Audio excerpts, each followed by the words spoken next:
Isang malaking balita ang gumulantang sa Philippine volleyball community ngayong araw. 5 key players ang opisyal nang nag-beg off sa Alas Pilipinas training pool para sa 2026 AVC Women's Nations Cup.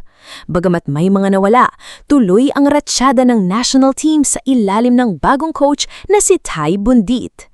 Ano nga ba ang epekto nito sa ating tsansa sa darating na Hunyo? Pag-usapan natin yan. Kinumpirma ni PNVF President Tony Boy Liao na hindi makakasali sa Ilocos Sur Tournament sina Kim Kiana D, Vanny Gandler, Erica Santos, Alea Malaluan at ang batang star na si Shaina Nitura. Para sa mga fans, masakit itong tanggapin dahil ang mga pangalang ito ay inaasahan na magbibigay ng firepower sa ating offense. Si Kiana D ay pabalik na sana mula sa injury, habang sina Gandler at Santos ay galing sa solidong performance sa PVL. Pero bakit nga ba sila nagpaalam?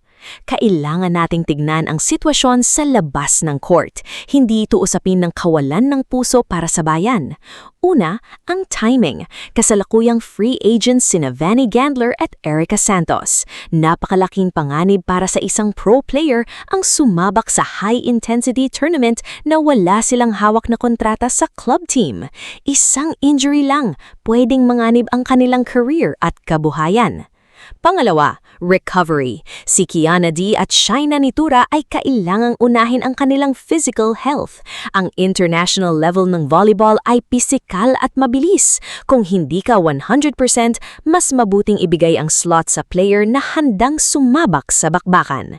Nilinaw namang ni Liao na temporary lang ito. Bukas pa rin ang pinto para sa kanila sa CV League sa August. Sa kabila ng balitang ito, huwag tayong mawalan ng pag-asa. Nandyan na si Coach Ty Bundit. Alam nating lahat ang happy-happy at heart-strong philosophy niya na nagpabago ng mukha ng Philippine volleyball. Kasama niya sa coaching staff sina Sherwin Meneses at Shaq De Los Santos, mga utak sa likod ng mga matatagumpay na programa sa bansa. Mula sa 27 players, bumaba sa 22 ang ating training pool. Ibig sabihin, may 5 bakanting slots na kailangang punan. Nagpadala na ang PNVF ng second round of invitations. Sino ang sa tingin nyo ang dapat tawagan? Kailangan natin ng solid na opposite hitter para punan ang pwesto ni KKD at dynamic wing spikers para sa pwesto ni Gandler at Malaluan. Tignan naman natin ang magiging takbo ng laban. Ang Pilipinas ay nasa Pool A. Makakaharap natin ang Chinese Taipei, South Korea, Kyrgyzstan, Australia at Uzbekistan. Sa ganitong lineup, asahan natin ang mabilis na laro. Coach Ty is known for his fast-paced offense. Dahil wala ang ilang veteran hitters, posibleng makakita tayo ng mas maraming combination plays at focus sa floor defense. Ang laban kontra South Korea at Chinese Taipei ang magsisilbing barometer natin. Kung makuha natin ang rhythm sa ilalim ni Coach Ty sa loob ng maikling training camp mula May 8 hanggang May 23, may malaking tsansa tayong makapasok sa semis. Para sa mga nagtatanong ng schedule, markahan nyo na ang inyong mga kalendaryo. Ang training camp ay magsisimula na ngayong May 8. Pagdating ng May 24, lilipat na ang buong delegasyon sa Candon, Ilocos Sur para sa huling hirit ng preparasyon. Ang bakbakan sa 2026 AVC Women's Nations Cup ay magsisimula na June 6 hanggang June 14. Sa huli, ang pagbabagong ito sa lineup ay pinto rin ng oportunidad para sa ibang players. Ito ang oras para sa mga bagong dugo na ipakita na kaya nilang makipagsabayan sa international stage. Hindi man kompleto ang ating unang listahan, ang sistemang itatayo ni na Coach Ty at Coach Sherman ang magiging pundasyon ng ating tagumpay. Sino sa tingin nyo ang dapat na i-recall o i-invite para punan ang slots ni na Kiana D at Vanny Gandler? Kailangan ba natin ng mas maraming collegiate stars o dapat bang kumuha pa ng mas maraming veterano sa PVL? Ito ang inyong sports update. Manatiling nakatutok para sa mga susunod na kaganapan dito sa Alas Pilipinas. Pilipinas, laban!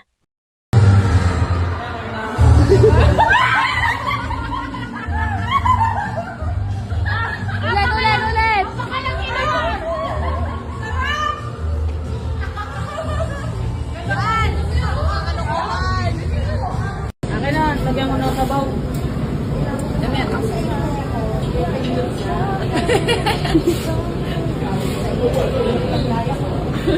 Di ba paano ba lalagyan o?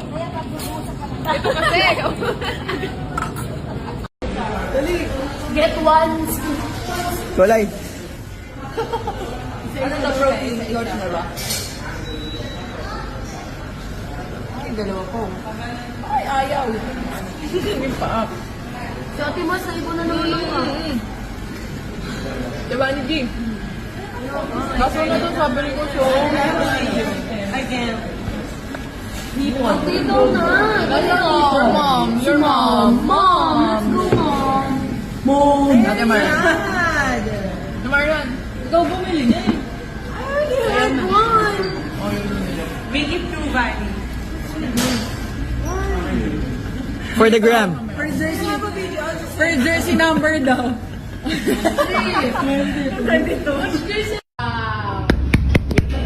So, tapikin po siya pag doon na... Hindi kita. Sila Marlo. At ako'y nahiya pa, nagpaantay pa nga ako kasi idol na idol ko talaga to, si Ate Iron Egglet. Eh, please sabihin mo sila i-follow ako. Saan? Sa Facebook, page ko. Ano ba page mo? Buding! Please unfollow. Please unfollow Buding. Bagsak yung followers ko. Same kayong sinabi ni Ate Eliza.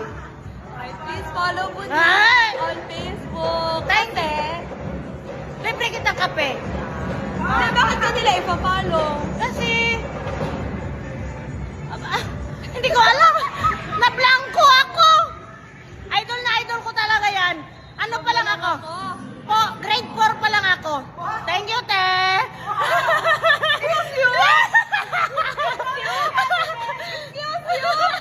Woo! Sir, please say to my vlog, yo, follow me. Follow who? Me. Oo. Please say to them, follow me. Follow me. On Facebook. Me, Buding. Not you. Buding. Sister. Follow Buding on Facebook. Thank you. Yes po. Thank you. Sige Aldo. Thank you Aldo.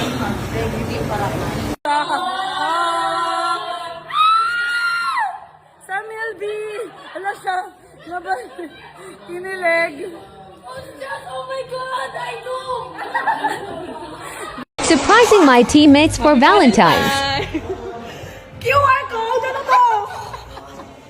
Send Gcash. Pwede yan. Yes! Akala ko naman.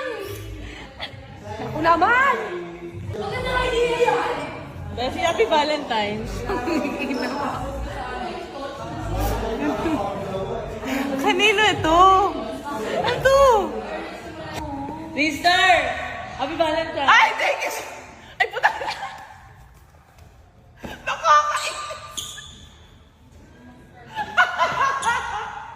Nakakainis ka, Ate Jazz! Ayoko niyan! Parang may bayaran dyan. Dun. Ay, kape. Barbs! Happy Valentine's! Sanji ka. Sobrang kapal ng Facebook. Na para bang... Bangsi! Bakit? Ay, may something! Dumbbell. Happy Valentine's! Send na po! Solid black kasi siya. Happy Valentine's Day! Thank you, Jack! Kala ko may... Happy Valentine's! Send QR! Ayos, akala ko talaga. Happy Valentine's! Thank you.